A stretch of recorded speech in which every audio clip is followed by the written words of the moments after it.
can you tell us about the meeting of this weekend of the EHC in Belfast?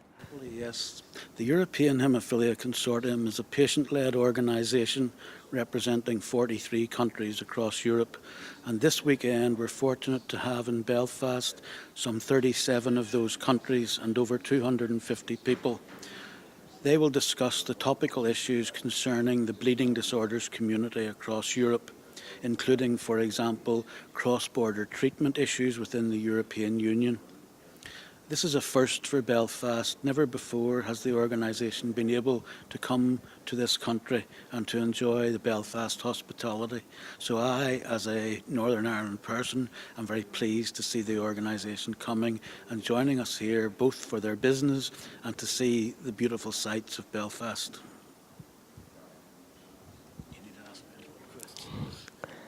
Yes.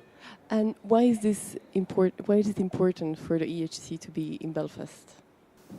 It's important for Belfast because it is not often the case that people with bleeding disorders from Northern Ireland are able to attend international conferences. It's quite expensive, and likewise junior staff, clinical staff, medical staff, junior medical staff, nurses, doctors are unable to attend international congresses because of the high cost.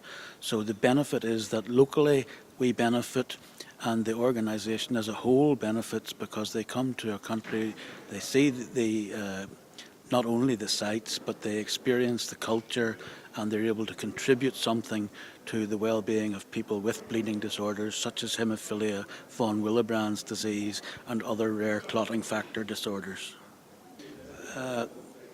Included on the agenda, the programme for these few days include issues concerning youth, treatment for youth, strategies for youth, cooperation between haemophilia treatment centres and patient organisations, physiotherapy requirements where there is treatment and where there is little or no treatment across Europe.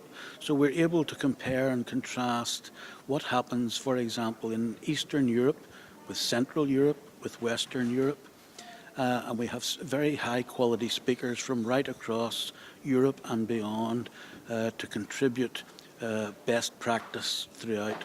We also include topics such as accreditation of haemophilia treatment centres and the auditing of haemophilia treatment centres, so that we know that not only is Belfast Treatment Centre a very good treatment centre, but it's compared and contrasted with the best in Europe.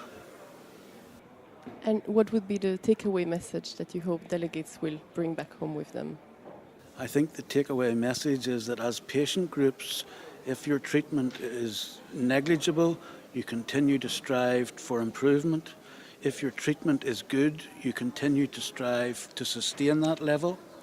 And you continue to work for both quality and quantity and to ensure that there is regulation governing the quality of the product itself so that no harm can come to the patients who receive it. Thank you, Gordon.